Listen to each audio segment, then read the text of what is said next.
What's up, y'all? My name is Desmond Levi Jackson, and in celebration of Sinners and its 16 Oscar noms, I wanted to break down what exactly makes the film so special. Now, it's no secret that the film industry has legitimately been on fire the last few years. But Sinners has reignited the spark of audiences worldwide and reminded us of what makes movies so special. But why is that?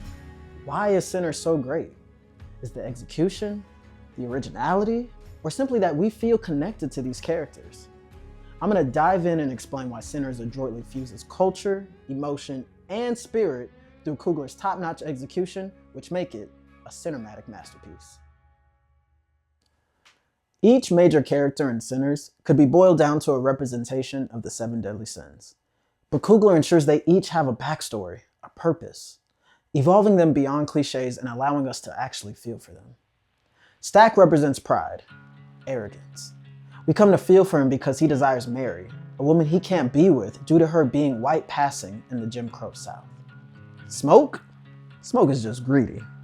Money is power to him. In lieu of suffering, he knows the almighty dollar is what can relent all problems. But with his distance from his lover Annie, plus the loss of his baby, multiplied by his fidgety wartime PTSD, we are curious if he can hold it all together and what he is willing to put above money. I would argue his greed even extends to always keeping his brother safe. Stack is the only positive symbol of family that Smoke has left. And despite Stack's choices alluding to a history of getting them both in trouble, I can tell that with Smoke, the phrase "my brother's keeper" seems to ring very true. Mary's related to lust. She yearns for Stack and does anything she can to get him back to earn his trust and love. She also lusts after community and a sense of belonging with the black people within the Jim Crow South, which is what she gets by being around Annie, Smoke, and Stack. Remick embodies envy, wanting Sammy's gift for his selfish desire disguised by the pain of having no one to fellowship with. He is a sad, lonely man seeking community in a cookout he doesn't belong. Cornbread is Slaw. The evidence? Well, he's a sharecropper who's behind on his cotton quota, and he steps away from his guard duty to relieve himself, but yet he agrees to ultimately help Stack because he has to provide for his pregnant wife. Delta Slim is gluttony. Even though he is an alcoholic though, we learn he constantly drinks to mask the pain of losing his buddy Grace. Lastly, Health has no fury like a woman scorned. Grace is wrath. She doesn't like trouble, and when it rears its ugly head, she will fight any and everyone to protect her family. While Coogler could have left all these characters to fill their archetypal center roles, he gives them a past, a desire, history, and agency, making us empathize with those who we even deem the worst. They each tell their story through their actions and conversations about past actions. It's not didactic, it's just damn good writing.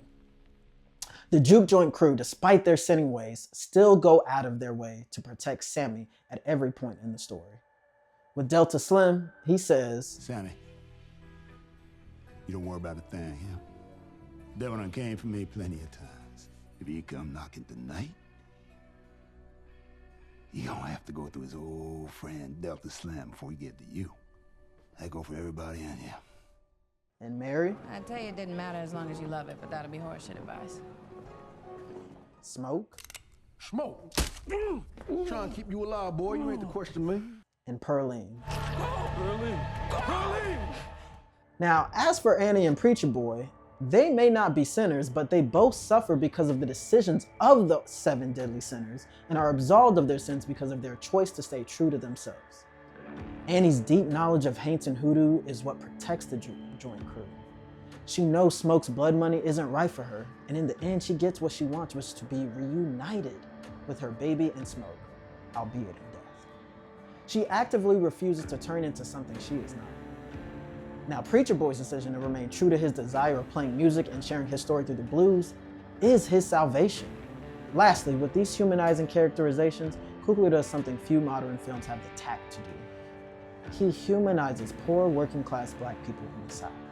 No trauma porn, no beatings, no massive pleas narratives. Real hardworking people doing what they can to thrive in the world and find joy. The core humanizing element that displays in their conflict forces us as the audience to inquire, how much can you tolerate from a fellow sinner? You're having to see past this monster they've become to the person they are inside. I mean, that's to me, that's really the undercurrent of the movie is, what can you accept from somebody you love? Yeah. After you've lost them, what can you accept from them? And yeah, that is... Wow, yeah. Oh, man. Damn. God damn. You ever think about getting into film criticism, bro? Now, how does an image in Sinners evoke emotion?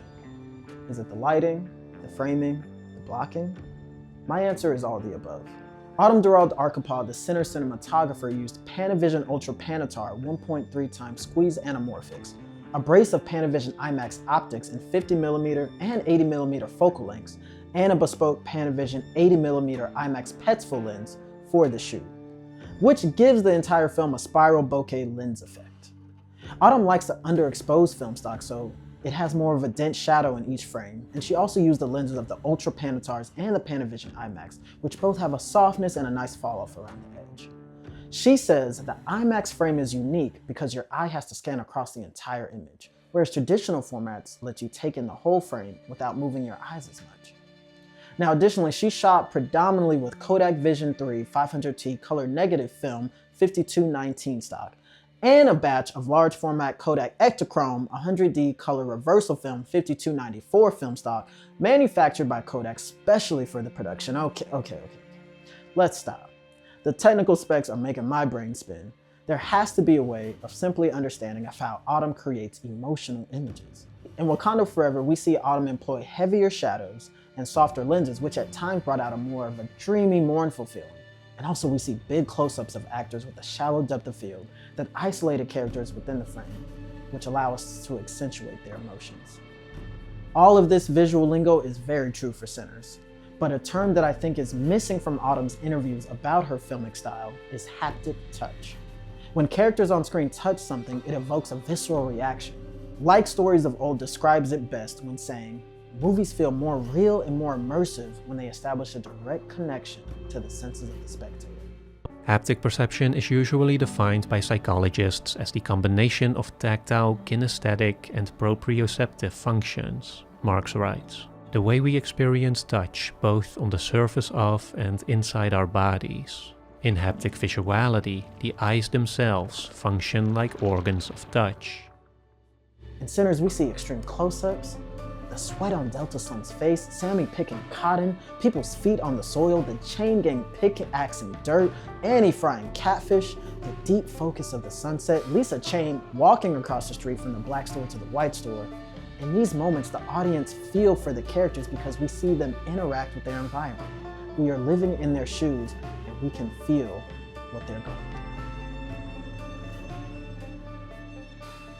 Hey y'all, thank you so much for watching. I put a lot of research and work into this essay, and it means the world for your review.